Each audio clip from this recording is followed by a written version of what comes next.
everyone, welcome to Supreme 60 classes, online classes.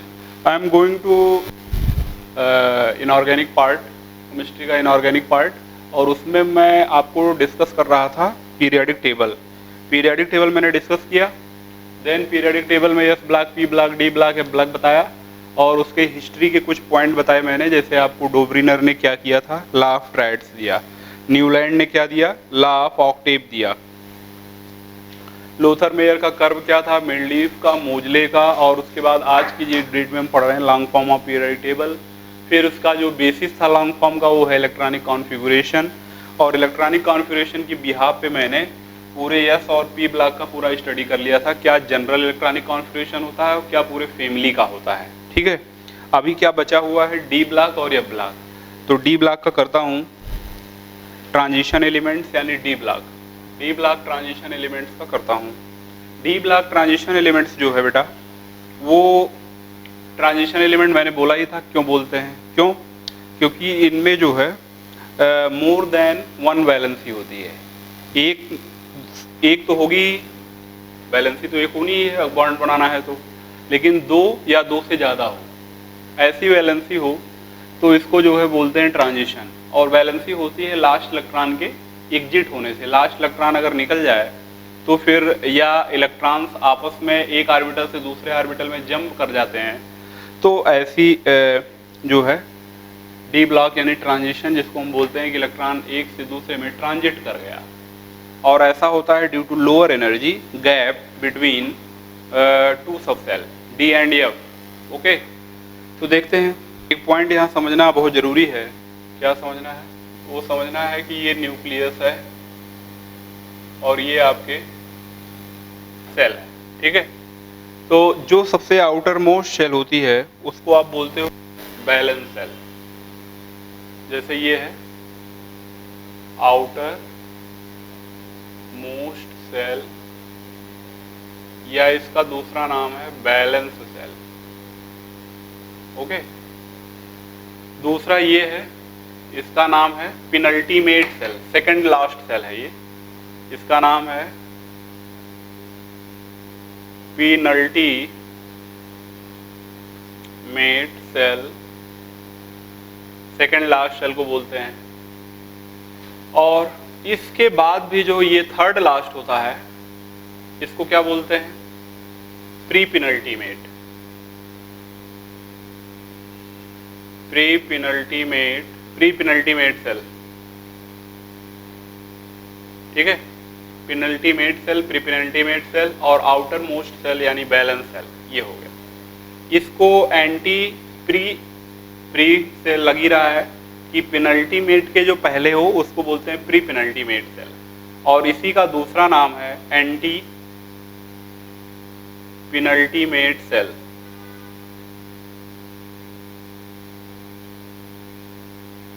ठीक है, अभी पेनल्टीमेट की रिक्वायरमेंट है, आगे चल के हमको एंटी पेनल्टीमेट या प्री पेनल्टीमेट की भी जरूरत पड़ेगी, तो यहाँ पे ही मैंने बता दिया। सबसे आउटर मोस्ट जो हुआ, ठीक है, अगर ये n है तो ये हो जाएगा n-1 और ये हो जाएगा n-2। ठीक है, तो सबसे आउटर मोस्ट को बैलेंस सेल या आउटर मोस्ट सेल ऐसे हम बोलते हैं। ठीक, those element in which last electron goes to D orbital of penultimate shell, ये जो डी ऑर्बिटल पेनल्टीमेट में लास्ट इलेक्ट्रॉन जाता है उसको हम डी ब्लॉक बोलते हैं या डी ब्लॉक के एलिमेंट बोलते हैं। ठीक है, लिखेंगे those elements in which those elements in which last electron goes to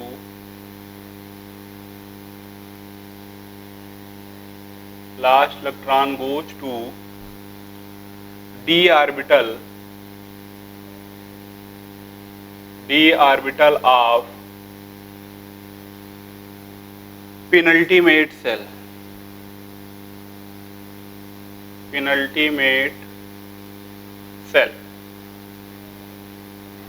ठीक है, those element in which last electron goes to orbital of penultimate cell, D orbital of penultimate cell. तो penultimate shell में अगर electron inter कर जा रहा है, penultimate cell में अगर इंटर कर जा रहा है डी ऑर्बिटल में, ऐसा नहीं कि एस पी और किसी में इंटर कर जाए, नहीं, डी ऑर्बिटल में इंटर कर जाए पेनल्टीमेट सेल के, तो ऐसे एलिमेंट को हम डी ब्लॉक या ट्रांजिशन एलिमेंट्स बोलते हैं।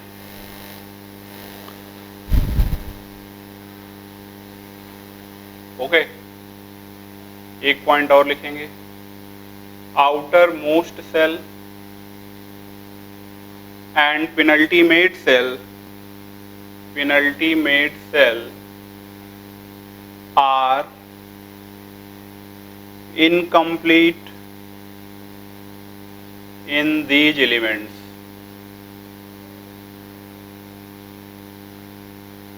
ठीक है, ये बातें हैं। नेक्स्ट आते हैं हम सब जीएसी में, जी जनरल इलेक्ट्रॉनिक कॉन्फ़िगरेशन। तो सबसे पहले क्या हो जाएगा, noble gases n-1 D1 to 10 और NS0 1 R2। ठीक, 0 भी हो सकता है, 1 भी हो सकता है, 2 भी हो सकता है S में, यानी S ब्लैंक भी हो सकता है टोटली, और फुल भी हो सकता है। 1 to 10 जो है ये D में होता ही है। इसको क्या बोलते हो आप, ये जो N है इसको बोलते हो आप आउटर मोस्ट सेल या बैलेंस सेल, ये है बैलेंस सेल। और n-1 ये जो है इसको आप बोलते हो पेनल्टीमेट सेल, पेनल्टीमेट सेल। ठीक है, बैलेंस सेल, पेनल्टीमेट सेल, ये होता है। n number of period, number of shell, number of principal quantum number, वो तो आप जानते हो n क्या है। n अगर आपको डाउट कर रहा है तो n आप लिख सकते हैं, n आपको तीन इंफॉर्मेशन दे रहा है, यहाँ पे लिख देता हूँ, n आपको तीन इंफॉर्मेशन दे रहा है। एक तो पीरियड नंबर बताता है, दूसरा शेल नंबर बताता है, ये तीसरा जो है प्रिंसिपल क्वांटम नंबर भी बताता है। Period number, shell number, principal quantum number. Okay, चलिए बेटा आगे चलता हूं। तो ये हो गया डी ब्लॉक ट्रांजिशन एलिमेंट। अब इसके देख लेते हैं कौन कौन से एलिमेंट हैं। वैसे मैंने आपको याद कराया था, बताया था कि कौन कौन से एलिमेंट हैं। आइए, डी ब्लॉक स्टार्ट होता है कहाँ से भाई, डी ब्लॉक स्टार्ट होता है n=4 से। ठीक है, आगे कंटिन्यू रहता है। ठीक, यानी कि total 4 period out of 7, 4 period में डी ब्लॉक के एलिमेंट प्रेजेंट होते हैं, बाकी 3 में नहीं होते, फर्स्ट, सेकंड, 3।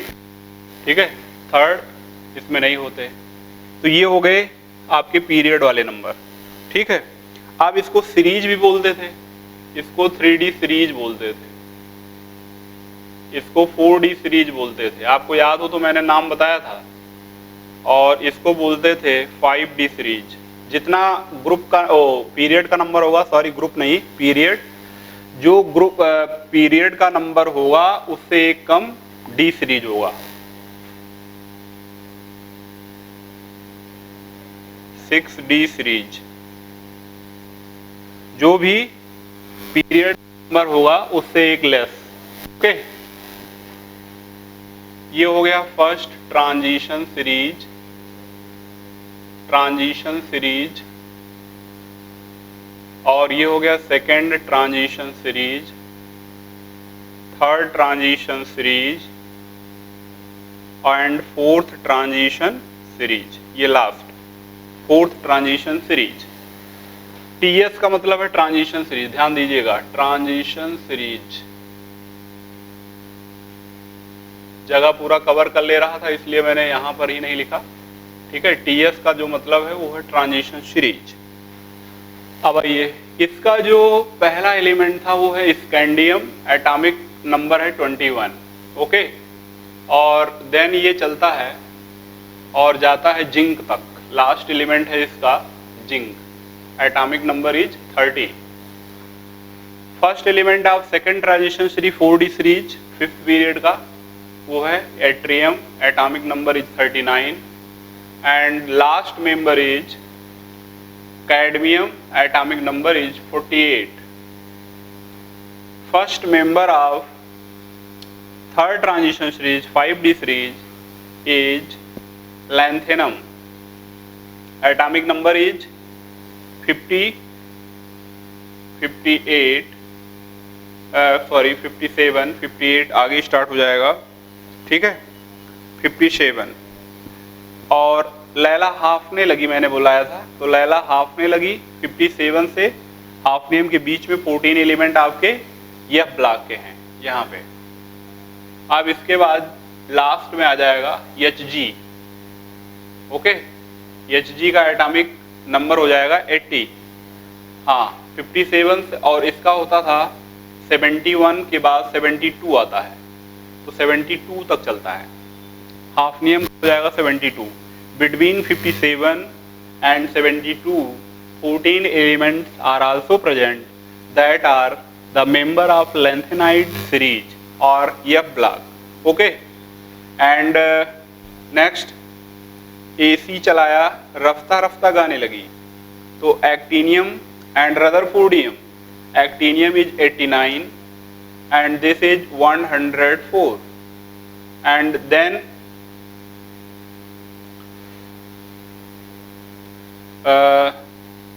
यहाँ पे लास्ट ओपरनीशियम है 112, ओके। यहाँ पे भी 14 एलिमेंट एक्टिनाइड सीरीज के प्रेजेंट हैं 89 और 104 के बीच में, यानी 90 to 103। तो ये आपके एलिमेंट्स हैं जो आपको डी ब्लॉक में बोले जाते हैं या डी ब्लॉक में आते हैं, ठीक है। 58 से 57, 58 से यहाँ पे नीचे स्टार बना के हम लिख भी सकते हैं 58 to 71 is lanthanide series, is lanthanide series, ठीक है। लिख लिया जिससे मुझको आइडिया रहे कि ये 14 मेंबर गायब क्यों हो गए बीच में। एंड 90 to 103 103 नहीं 103 is actinide series, okay. Lanthanide series and actinide series. तो ये आपका बेटा हो गया D block transition element is completed. हमको ज़्यादा बात नहीं करनी है, बाकी सारे मेंबर को मैंने आपको याद कराया है। एसटीबी करो मन से फेंको नहीं काजी, वजीर नवाब एमटम रुके राहों में परदेसी, अगर तो कैंडी खिला देना। लैला हाफने लगी, AC चलाया रफ्ता रफ्ता गाने लगी, और टनाटन रेहो उसका इरादा पता नहीं कितना सोना है जी, डूब गया सागर में भाई हंसमत दुश्मन रोगी सुन ले, ओके। तो ये पूरा मैंने एक फार्मूला के साथ याद कर लिया है पहले भी बहुत अच्छा टाइम दे के। अब यहाँ पे फिर से हमको रिपीट करने का कोई मतलब नहीं है। बाकी जो इंडिविजुअल का कॉन्फ़िगरेशन लिखने की बात है वो हम सब जब डी ब्लॉक स्पेशली पढ़ेंगे तो वहाँ पे हम सारे का एक एक करके देखेंगे एलिमेंट का क्या कॉन्फ़िगरेशन है, ओके। आते हैं नेक्स्ट बेटा हम सब एफ ब्लॉक पे। एफ ब्लॉक दूसरा नाम सभी को पता है, इनर ट्रांजिशन एलिमेंट, ठीक है। F block inner transition element, this is inner transition. Transition आप जानते हो ट्रांजिशन के अंदर है, इसलिए इनर ट्रांजिशन एलिमेंट। दो हैं जानते ही हो आप। अब इसमें क्या है कि valence electron those element in विच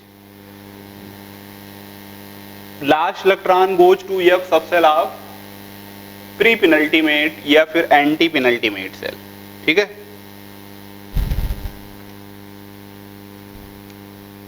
लिखेंगे those elements in which last electron goes to last electron goes to f orbital of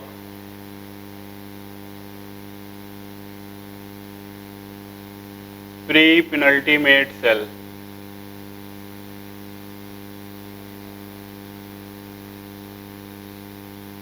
Last electron goes to f orbital of pre-penultimate cell, okay, or anti-penultimate cell.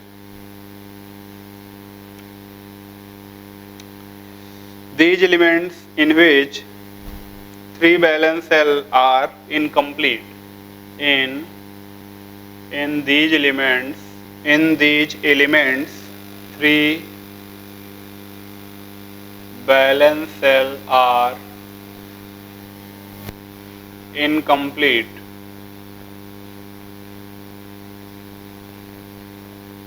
ठीक है, in these elements 3 valence cells are incomplete. GEC, General Electronic Configuration, noble gases N-2F, N-1D and NS, ये हो गया. Because this is outermost cell or valence cell, this is penultimate cell and pre-penulti or anti-penultimate cell. Okay. 1 to 14 होगा, इसलिए 0 होगा या फिर 1 हो जाएगा, 2 और 1 और yes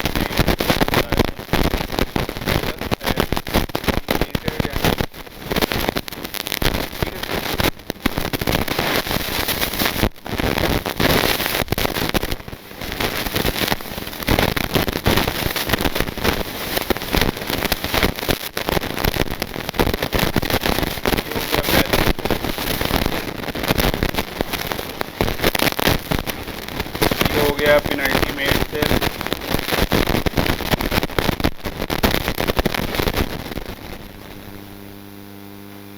Penultimate cell, valence cell.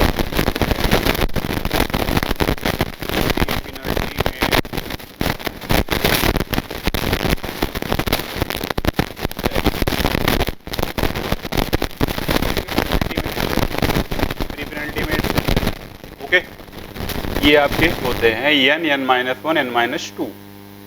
अब देखो बेटा, एफ ब्लॉक तो केवल किस पीरियड में मिलता है? एफ ब्लॉक 6 में और 7 में.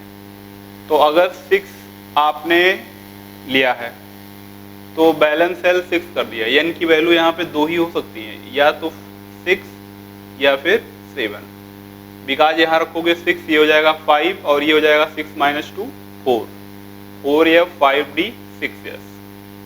और अगर 7 रखोगे तो ये 7, ये 6 और ये 5 हो जाएगा. ठीक है, 2 ही ऐसे पीरियड हैं हमारे पास जिसमें ये ब्लॉक होते हैं, यानी इनका नंबर भी फिक्स है, या तो 6 होगा या तो 7, बिकॉज 6 में 4f स्टार्ट होता है.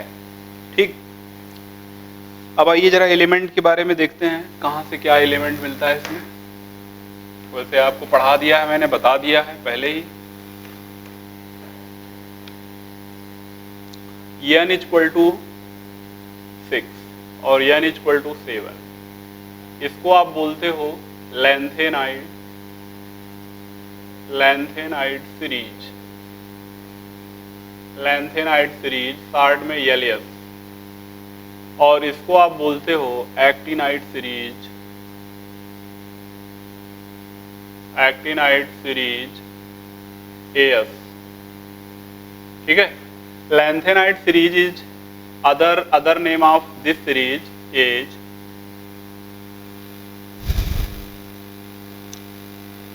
rare earth. वैसे तो सारे इनर ट्रांजिशन है, लेकिन इसको एक नाम देते हैं रेयर अर्थ एलिमेंट या मेटल. केवल लैंथेनाइड को बोलते हैं, एक्टिनाइड नहीं. Only lanthanide have other name and that is rare earth elements. क्षारीय मृदा तत्व या क्षारीय मृदा धातु, मेटल्स बोल सकते हैं. ठीक है, बिकॉज ये ब्लॉक टोटल मेटल्स है. और इसको क्या बोलते हैं? सीरीज भी बोलते हैं. इसको बोलते थे 4F सीरीज, आपको याद हो मैं बताया था, और इसको बोलते हैं 5F सीरीज। ठीक है। अब फर्स्ट मेंबर इसका क्या है, सीरियम, सिप्रानाडिया ने प्रेम किया। समर से यूरोप में गुंडा टीवी पर डिप्टी हो गया, अरबी तुम्हारी यादों को लूट ले गया, यानी ल्यूटेटियम। इसका होता है 58, इसका होता है 71 एटॉमिक नंबर। और इसके बाद थापा यूनीच पापी पूरे अमेरिका से मिले हो, बैंकॉक कैलिफोर्निया से रिश्वत लेते हो, EFMN, और उसके बाद लास्ट में लारेंसियम या लार। तो ये 90 से स्टार्ट होके बेटा 103 पे जाता है, 90 से स्टार्ट होके 103 पे खत्म होता है। 104 होता है आपका रदरफोर्डियम, जो भी आपको बताया था मैंने डी ब्लैक में। तो ये 14 का दो सेटअप होता है, एक का एक्टिनाइट सीरीज और एक को लैंथेनाइट सीरीज बोलते हैं हम सब। ठीक है।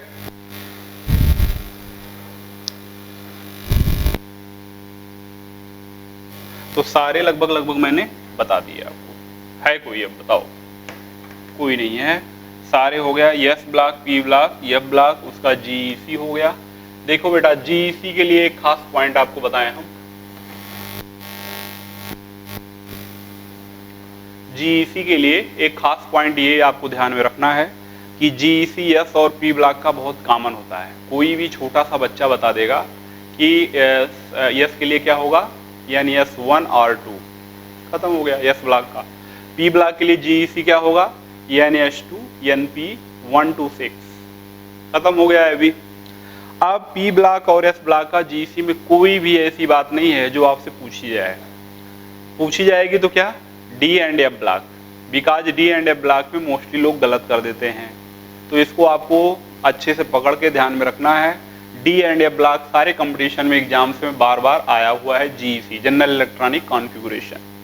ओके, अब नेक्स्ट आते हैं हम सब, कुछ और बातें करनी है इसमें, उसको नोट लगा के करेंगे। लेकिन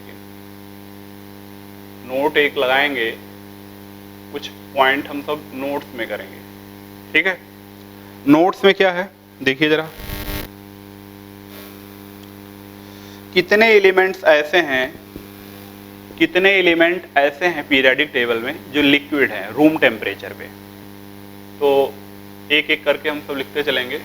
how many elements are liquid at temperature in periodic table. How many elements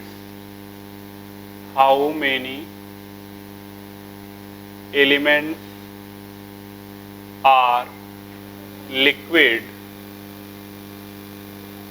at room temperature what is 25 degree Celsius, 25 degree Celsius to 30 degree Celsius is room temperature. Okay, how many elements are liquid at room temperature in periodic table?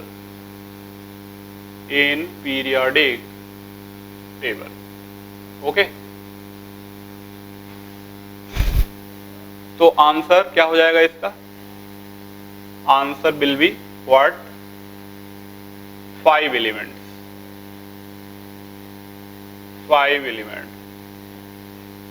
ठीक है, यहां question mark लगा दें because ये एक question है। 5 elements हो गए। 5 एलिमेंट्स में कौन कौन से हैं वो देखिए, गैलियम, ब्रोमीन,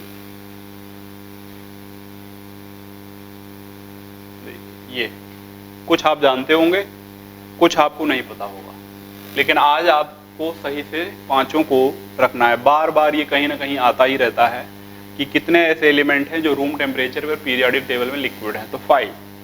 गब्बर शाम से फरार है जी, ये फार्मूला मैंने बनाया, ये हो जाएगा दोनों मिला के गब्बर, ये हो जाएगा शाम से, और ये हो जाएगा फरार, और ये हो जाएगा हैजी।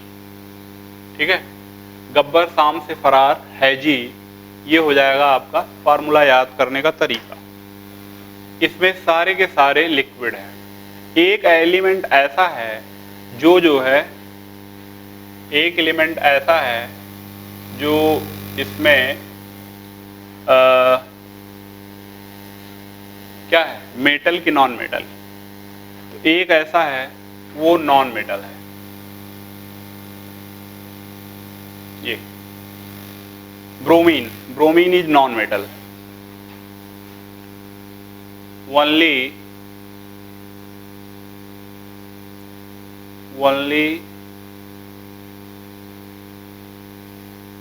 non-metal, all others are metal। ठीक है, all others are metal, only non-metal is bromine। Francium के लिए एक पॉइंट हमको नोट करके रखना है। Francium is the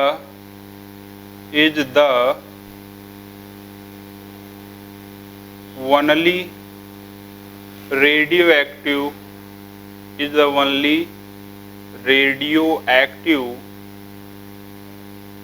liquid metal। ठीक है, ये पूछते हैं कौन सा ऐसा है जो रेडियो एक्टिव लिक्विड है, रेडियो एक्टिव लिक्विड मेटल है पूरे इसमें, तो इकलौता है फ्रांसियम। और सब लिक्विड तो है लेकिन रेडियो एक्टिव नहीं है। नॉन मेटल केवल एक है, ब्रोमीन। तो ये 2 पॉइंट एक्स्ट्रा इसमें और भी ये ध्यान रखना है। ठीक है, तो ये नोट का पहला पॉइंट हो गया। बाकी आते हैं मेटलॉइड्स पे। सेकंड हो जाएगा, how many elements are metalloid in periodic table. Answer हो जाएगा क्या, 8 एलिमेंट्स। 8 एलिमेंट्स हैं जो मेटलॉइड हैं। ठीक है,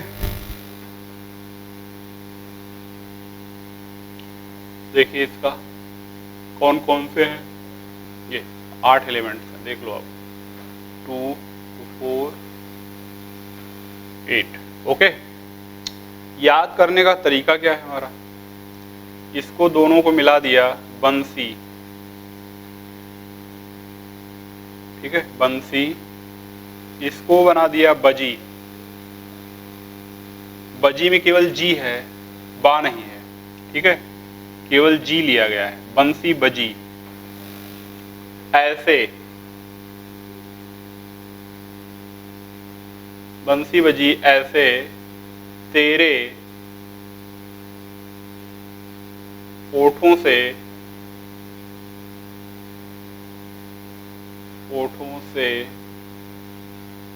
सब पागल हो गए। ठीक है, पागल को हमने कहा पोगल कह दीजिए आप। क्यों कह दीजिए पोगल, बिकॉज देखिए जब बहुत ज़्यादा हैप्पीनेस होती है, बहुत ज़्यादा खुशी का एटमॉस्फेयर होता है, तब भी आंसू आ जाते हैं। बोलते हैं कि खुशी के आंसू हैं। ठीक है, आंसू आना तो एक नेगेटिव है, लेकिन खुशी में भी आंसू आ जाते हैं, ऐसा है। खुशी में आंसू आ जाते हैं तो खुशी में क्या हो जाती है, लड़बड़ाहट भी हो जाती है। तो जब बंसी बजी और खुश हो गए तो आवाज़ लड़बड़ाने लगी, पागल को पोगल बोलने लगे। तो बंसी बजी ऐसे आर्सेनिक तेरे टेलुरियम ओठों से एस्टेटिन सब पोगल हो गए। तो ये 8 एलिमेंट्स हैं जिनको हम सब मेटलॉइड बांधते हैं। ठीक, इसको हमको ध्यान रखना है। इस फार्मूले से अगर आप रखते हो 1-2 बार रिवाइज करके तो ये पकड़ में आ जाएगा, फिर कहीं जाएगा नहीं। लेकिन दूसरा मैंने आपको बताया था, एक और देखिए, boron, aluminium, gallium, indium, thallium. Kashi ji सुने प्रॉब्लम नहीं पसंद ऐसे सभी बीमा, उससे टीपो और फ्लोरीन, क्लोरीन, ब्रोमीन, आयोडीन, एस्टेटिन।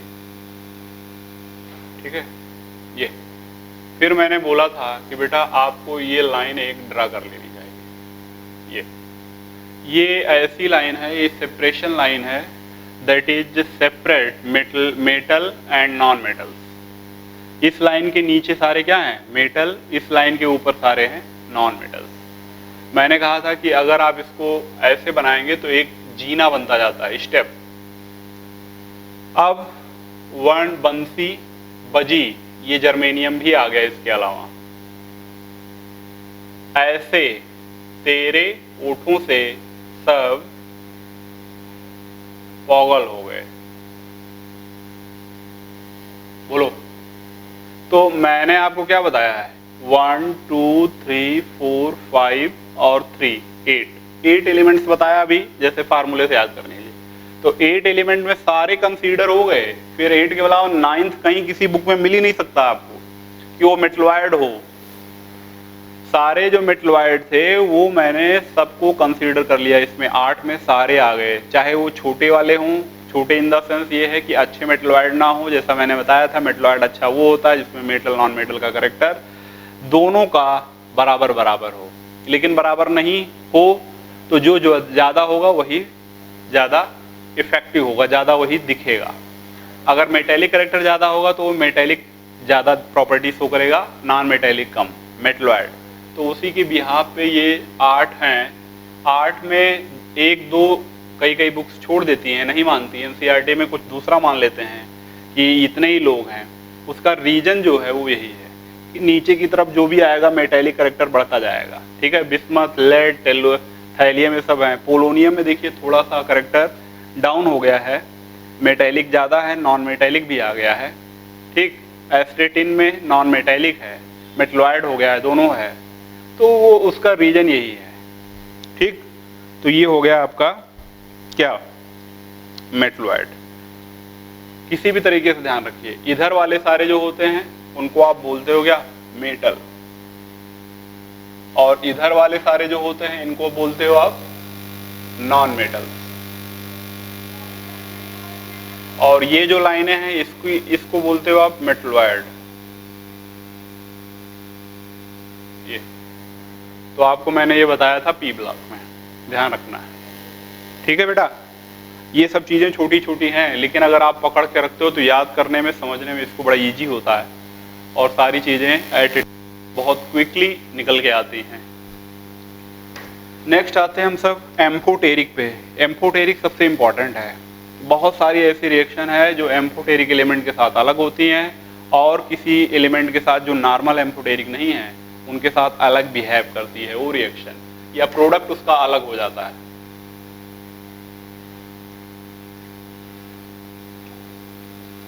चलो भाई देखते हैं कौन कौन सी ऐसी हैं जो ऐसा बिहेव करती हैं। तो how many elements are amphoteric? How many elements are amphoteric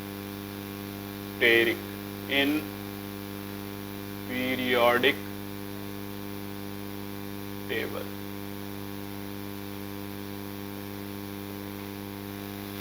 answer क्या है इसका? आंसर है टोटल 9 एलिमेंट्स हैं, 9 एलिमेंट्स।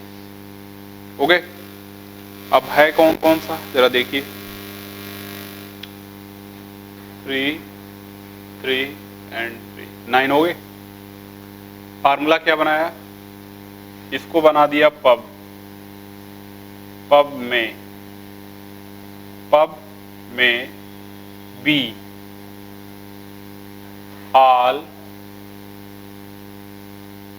ऑल ज्वाइन सबसे आसान सी बोतल।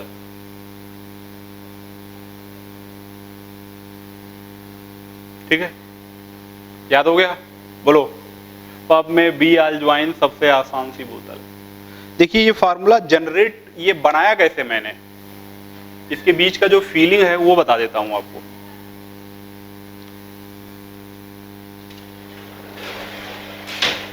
इसके पीछे का जो लॉजिक है वो ये है कि जब बच्चा घर से तैयारी करने के लिए निकला, आ गया किसी छोटे से डिस्ट्रिक्ट से, आ गया कानपुर महानगर में तैयारी करने के बाद, और उसका जो है अभी 12th के बाद घर से पहली बार निकला और पब जानता नहीं है, कहीं से सुन लिया पब जाना चाहता है, मूवीज में देख लिया जहाँ पे दारू पीते हैं, डांस होता रहता है, बहुत सारी चीज़ें होती हैं, तो वो उसने बोला कि चलो पब में चलते हैं, दारू पिएंगे, डांस करेंगे, देखते हैं क्या है। तो पब में दारू पीना है, डांस करना है, ये जाके उसको देखना है, एंजॉय करना है, और कोचिंग करने आया है और क्लास बंक कर दिया उसने, कई ग्रुप में सारे लोग गए, तो पब में वी आल ज्वाइन। अब वहाँ हुआ दारू, दारू तो अभी पीता नहीं था, वो घर पे रहता था, दारू पीता तो मम्मी पापा कोचिंग ही नहीं कराते, पीटते बहुत भयंकर नहीं। तो उसने सोचा कि सबसे पहले वो दारू लेंगे जिसमें अल्कोहल का परसेंटेज सबसे कम हो, सबसे आसान सी बोतल हो, सबसे, बोतल का मतलब है वही बोतल दारू वाली जो सबसे कम अल्कोहलिक होगी, उसको हम चूज करेंगे, या ग्रुप ने चूज किया, बिकॉज अगर ज़्यादा कंसनट्रेट ले लिया तो प्रॉब्लम हो सकती है, क्योंकि फर्स्ट टाइम है, न्यू कमर है अभी। तो पब में वी आल ज्वाइन, सबसे आसान सी बोतल, इसका मीनिंग समझते जाइए, जैसे इसका कोई मीनिंग नहीं है। ये देखिए आप, पब हो गया वी आल ज्वाइन, सबसे आसान सी बोतल, सबका मीनिंग है। एक बार सही से इसको लिख के समझ के याद रख लें, उसके बाद कोई प्रॉब्लम नहीं होगी। एम्फोटेरिक जहाँ भी आएगा आँख मूंद कर आप लगाएंगे। इस 9 के अलावा कोई ऐसा एलिमेंट नहीं है जो एम्फोटेरिक हो और मैंने ना कराया हो। इसके अलावा कहीं किसी बुक्स में, मैं पूरा आपको चैलेंज करता हूँ, आप लाइए दिखाइए किसी में कि बियॉन्ड 9 कोई ऐसा है जो 10th वाला मिल गया आपको एम्फोटेरिक। ठीक है, यही ऐसे एलिमेंट्स हैं जिनको हम एम्फोटेरिक बोलते हैं। ओके, तो ये हो गया नोट का 3 पॉइंट। पहला मैंने बता दिया लिक्विड रूम टेम्परेचर पे कौन कौन से होंगे, दूसरा बताया मेटलॉइड कौन से होंगे पीरियोडिक टेबल में, तीसरा बताया एम्फोटेरिक कौन से होंगे पूरे होल पीरियोडिक टेबल में, यानी 1 से लेके 118 तक सारे हो जा रहे हैं। अब आती है एक बात और गैसेज के लिए। नेक्स्ट देखिए आप, how many elements are gases, how many elements are gases in periodic table।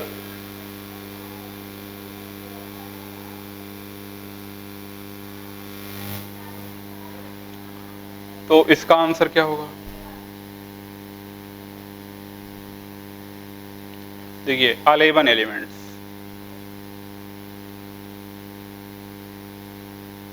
11 elements हैं जो गैसेज हैं। कैसे? देखिए पूरे पीरियोडिक टेबल में मोस्टली क्या होता है, S block, D block, F block total gases है कि नहीं है? बोलो, टोटल गैसेज है। S block, D block, F block total gases हैं। पी ब्लॉक ही एक ऐसा है जिसमें मिक्सिंग है, नॉन मेटल, मेटलॉइड, मेटल सब मिक्स है, खिचड़ी है पूरा। बाकी प्योरली मेटल है S, D and F. P block को छोड़ दो तो सब प्योरली मेटल है। मेटल जनरली सॉलिड होते हैं, जनरली बोल रहा हूं, नहीं तो दिल पे ले लो आप कि जनरली बोल रहे हैं, सारे मेटल्स बोल रहे हैं सॉलिड होते हैं, तो फिर कैसे लिक्विड हो गए रूम टेम्परेचर पे?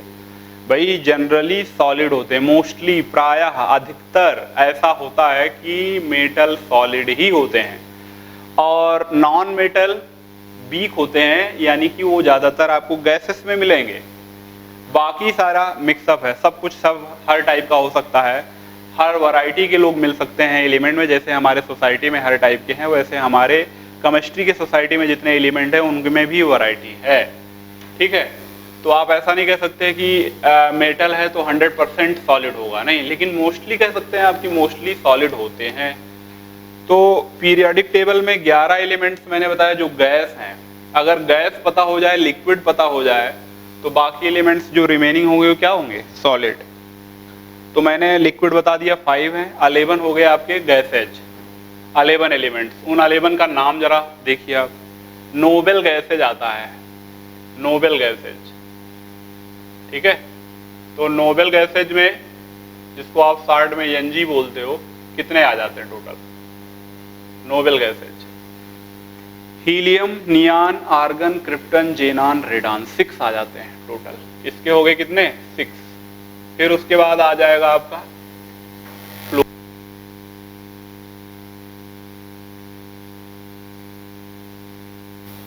ठीक है। तो इसको भी अगर आप देखो तो इसका बन जाएगा फिर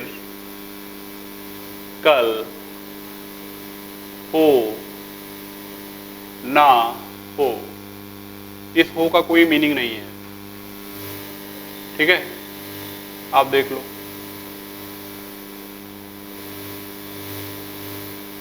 ये दोनों ज्वाइंट है भाई।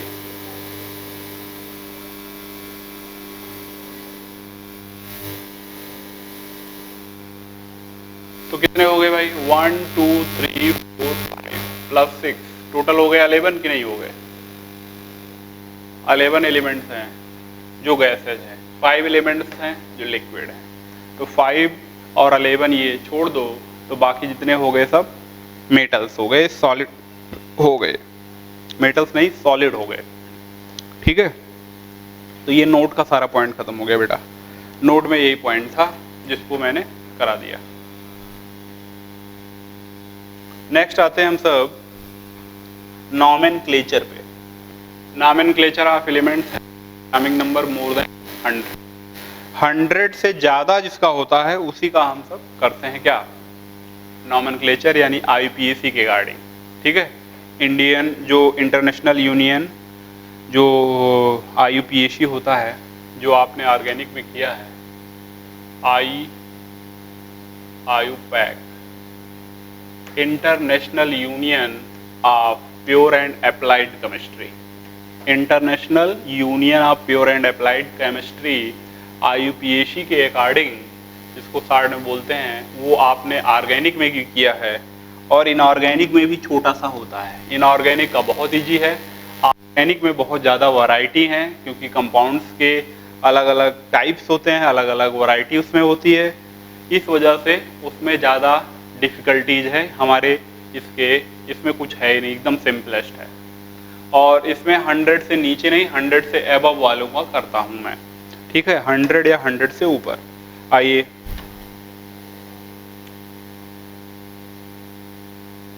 पहले देख लेते हैं कि नाम कैसे होगा। डिजिट्स, ठीक है, नेम और सिंबल।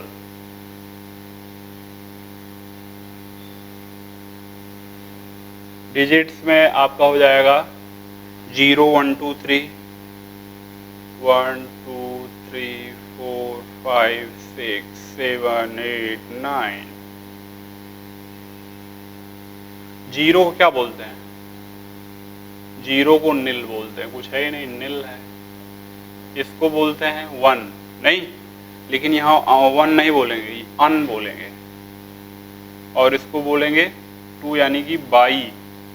फिर हो जाएगा ट्राई, सब स्मॉल लेटर में चलेंगे, ठीक है। फिर ये हो जाएगा टेट्रा नहीं, क्वाड। ये हो जाएगा पेंट। ये हो जाएगा हेक्ज। ये हो जाएगा हेप्ट की सेप्ट। हेप्ट हो जाएगा तो एच देखिए, अब अगर हेप्ट हो जाएगा, हेप्टेन पढ़ा होगा आपने ऑर्गेनिक में या पढ़ेंगे आप, तो हेप्टेन एच हो जाएगा। हेक्ज आप लिख ही रहे हो तो दोनों का मैच, दोनों का सेम हो जाएगा, प्रॉब्लम होगी। तो इसको बोल दिया सेप्ट और इसको बोल दिया ऑक्ट और इसको 9 को बोलते हैं इन, ठीक है।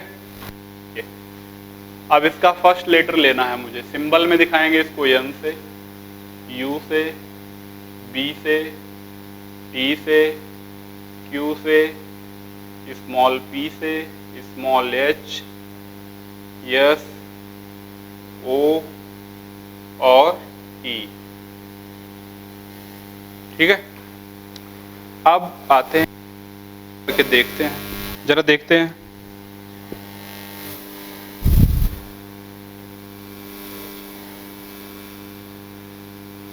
यहाँ पे एक पॉइंट पहले नोट कर लेंगे। First of all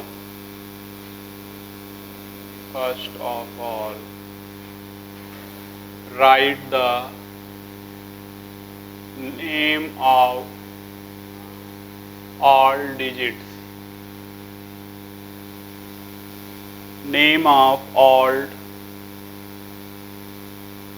digits. First of all, write the name of all digits. ठीक है, all digits, then add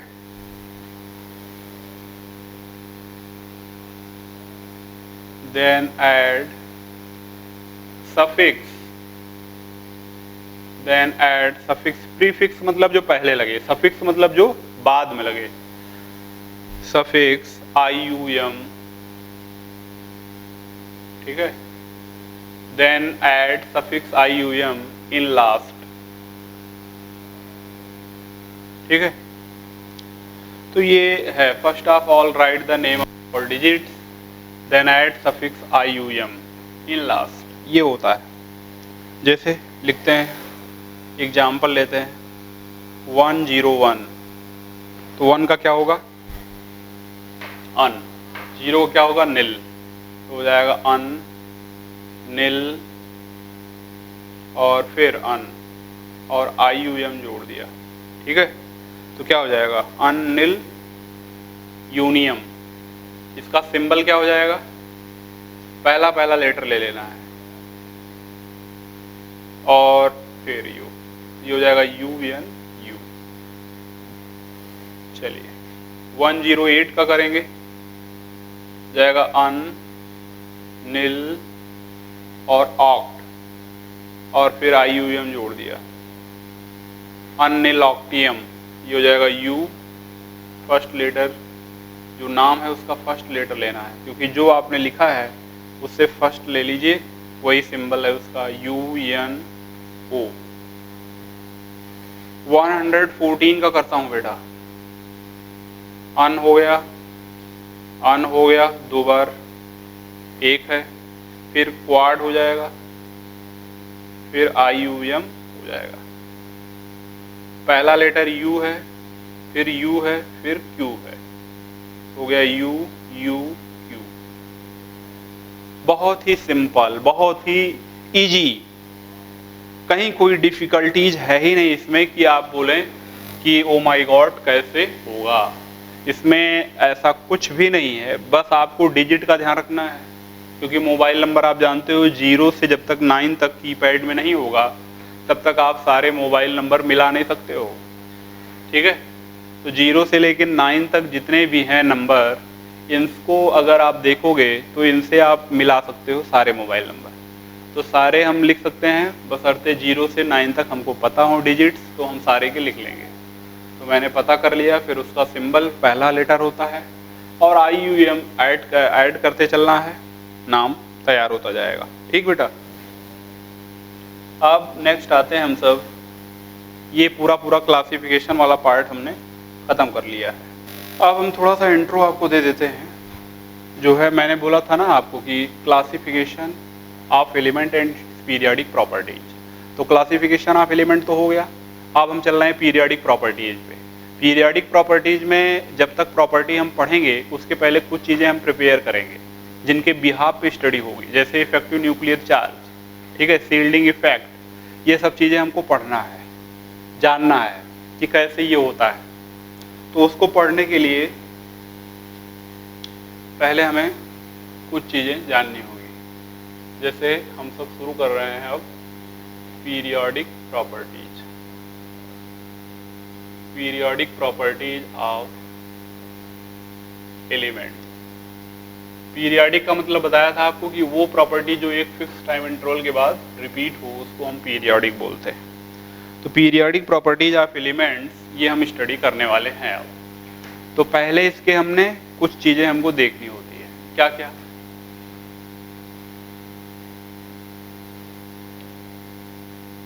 देखिए कुछ ऐसे हम देख ले रहे हैं, इधर हमारा ग्रुप है और इधर हमारा पीरियड, ग्रुप पीरियड। पीरियड में क्या क्या वेरिएशन होता है जरा ये देखना है, 1 2 3 4 5। और ग्रुप में क्या क्या वेरिएशन होता है ये हमको देखना है, 5 1 2 3 4 5। तो जरा देखिए भाई, नंबर ऑफ सेल्स, इधर नंबर ऑफ सेल्स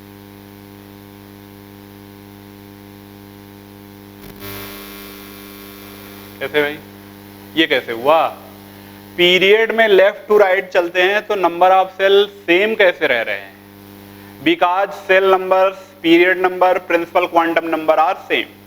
मैंने बोला था कि पीरियड नंबर वही होगा जो सेल नंबर होगा, सेल नंबर, पीरियड नंबर और principal quantum number exactly same होते हैं, कोई डाउट नहीं होता इसमें। जो होगा, अगर सेकंड पीरियड का है तो सभी सेकंड पीरियड के एलिमेंट्स में 2 ही सेल होगी। अगर वो 7 पीरियड का है तो 7 में 7 सेल होगी, 100% होगी, जितने भी मेंबर 7th पीरियड से बिलोंग करेंगे। वेरिएशन किसी में हो ही नहीं सकता। इसलिए अगर लेफ्ट टू राइट आप चलेंगे तो सेल का जो नंबर है वो फिक्स होगा, सेम होगा सभी में, ठीक है। दूसरा है एटॉमिक नंबर क्या होगा? तो एटॉमिक नंबर बढ़ता है, सबको पता है। एटॉमिक नंबर इंक्रीजेज 1 by 1, एक एक करके, रैपिडली नहीं बढ़ जाता कि एक के बाद 7 हो जाए, 13 हो जाए, ऐसा नहीं, ठीक है, फिक्स है। 4 5 6 7 1 2 3 ऐसे सीक्वेंस में एक एक करके बढ़ता है। Atomic number shell, number of proton की बात करें, नंबर ऑफ प्रोटॉन जो होता है वो भी इंक्रीज करता है, इंक्रीजेज 1 by 1, ठीक है। Number of proton also increases 1 by 1 because number of proton is atomic number actually, नहीं, नंबर ऑफ प्रोटॉन ही तो एटॉमिक नंबर होता है। तो एटॉमिक नंबर और प्रोटॉन दोनों एक ही बातें हैं, उसमें अलग अलग कोई बात नहीं है। अलग अलग आप कह रहे हो तो वो गलत है, इसलिए न्यूट्रल के केस में होता है ऐसा। तो एटॉमिक नंबर प्रोटॉन सेम है, इसलिए वही हो गया। नेक्स्ट आते हैं,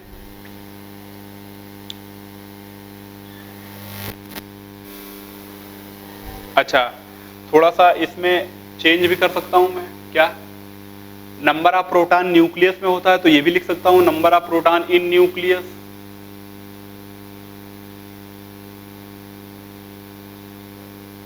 इंक्रीजेज 1 by 1, बोलो, इंक्रीजेज 1 by 1। अब आइए नंबर ऑफ इलेक्ट्रॉन पे आते हैं। Number of electron in valence shell, in valence cell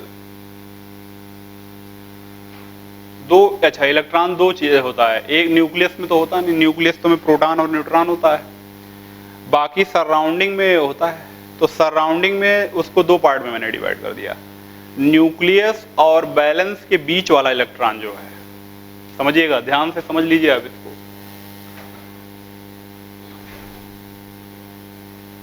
ये अगर ये बैलेंस सेल है और ये है पूरा न्यूक्लियस और बैलेंस के बीच में 1 2 3 4, 1 2 3 4, न्यूक्लियस और बैलेंस सेल के बीच में 4 सेल और भी हैं, तो 4 सेल के पास भी इलेक्ट्रॉन है, बट इन 4 सेल का मैं नहीं बोल रहा हूं, मैं बोल रहा हूं बैलेंस सेल का। तो बैलेंस सेल और न्यूक्लियस के बीच का जो है उसकी अलग बात होगी और बैलेंस सेल की अलग बात होगी। सेल फिक्स है, पीरियड में जब आप चलेंगे तो सेल फिक्स है, लेकिन आउटर मोस्ट सेल यानी कि बैलेंस सेल में इलेक्ट्रॉन बढ़ता जाएगा 1 by 1। Number of electron increases in valence shell 1 by 1, ठीक है, increases 1 by 1। Number of electron in balance cell between balance and nucleus, number of electron between balance cell and nucleus remain same, इसमें कोई change नहीं आएगा, remain same between valence shell and nucleus.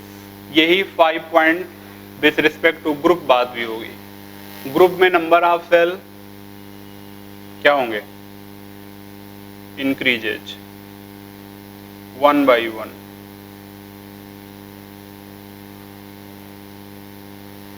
Atomic number increases,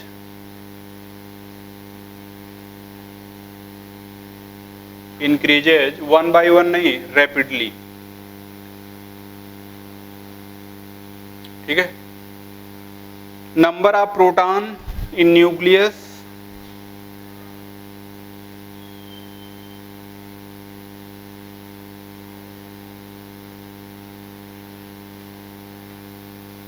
increases rapidly, because यहां पर भी वही बात है, नहीं है। नंबर ऑफ प्रोटॉन के बाद number of valence shell electron, valence shell electron यानी बैलेंस इलेक्ट्रॉन, ये क्या होगा, रिमेन कांस्टेंट या remain same.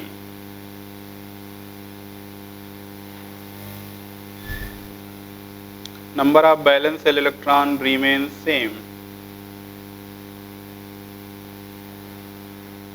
Number of electron between valence shell and nucleus increases rapidly, क्योंकि सेल नंबर बढ़ रहा है। ठीक है, यहाँ रिमेन सेम था, यहाँ रैपिडली, जस्ट इसका अपोजिट डायरेक्शन में चला जा रहा है। सेल यहाँ सेम थी, सेल यहाँ बढ़ रही है। एटॉमिक नंबर 1 by 1, वहाँ रैपिडली। प्रोटॉन 1 by 1, यहाँ rapidly. Number of valence shell electron, number of valence shell electron, number of electron in valence shell 1 by 1 increases. ठीक है, number of electron in valence shell increases 1 by 1, sorry यहाँ पे थोड़ा सा change कर रहा हूँ, इंक्रीजेज नहीं लगाया था, इंक्रीजेज 1 by 1। और यहाँ पे number of valence shell electron remain same, और यहाँ पे बैलेंस और न्यूक्लियस के बीच में इंक्रीजेज रैपिडली, यहाँ पे रिमेन सेम। ओके, तो ये चीज़ें अगर आपको आइडिया है, ये सब वेरिएशन आपके दिमाग में जैसे हम बोलेंगे वैसे आपके दिमाग में ये सब घूमने लग रहा है, या आप यहाँ तक पहुँच जाते हैं, तो आगे की प्रॉपर्टी पढ़ने में मुझे मज़ा आएगा, समझ में आएगा। अदरवाइज फिर क्या है कि हम तो करते जाएंगे, आप इसको पकड़ नहीं पाएंगे, कैच नहीं कर पाएंगे। तो मुझे ये छोटी छोटी चीज़ों का आइडिया होना चाहिए कि किधर जाएंगे तो क्या चेंज होगा, सेल बढ़ेगी, सेल घटेगी, नंबर सेम रहेगा, एटॉमिक नंबर चेंज होगा, प्रोटॉन क्या है, इलेक्ट्रॉन क्या है, बैलेंस सेल वाला इलेक्ट्रॉन क्या है, बैलेंस और न्यूक्लियस सेल के, न्यूक्लियस और बैलेंस सेल के बीच वाला इलेक्ट्रॉन की क्या पोजीशन है। ये सब चीज़ें अगर बहुत ही अच्छे से पकड़ में हैं तो फिर कोई आपको रोक नहीं सकता है समझने से। और अगर ये सब चीज़ें समझ में आ रही हैं तो जितने भी पूरी इनऑर्गेनिक केमिस्ट्री है, जितनी भी पूरी इनऑर्गेनिक केमिस्ट्री है, सभी में कोई भी प्रॉब्लम, कहीं भी किसी भी फिजिकल केमिकल प्रॉपर्टी को समझने में कोई भी प्रॉब्लम नहीं आएगी। 100% श्योर हो जाओगे आप। इसमें कोई, मैं दावा करता हूँ आपको कि अगर ये आप समझ लेते हो तो आपको ionization potential, electronegativity, electron affinity, atomic radius, ionic radius, समझ रहे हैं आप, कैटायनिक रेडियस, एनायनिक रेडियस, जो भी है XYZ, सारी प्रॉपर्टी आपकी सही से आपको क्लियर हो जाएगी। ठीक, आज यहीं तक रखते हैं। ठीक है बेटा, थैंक यू।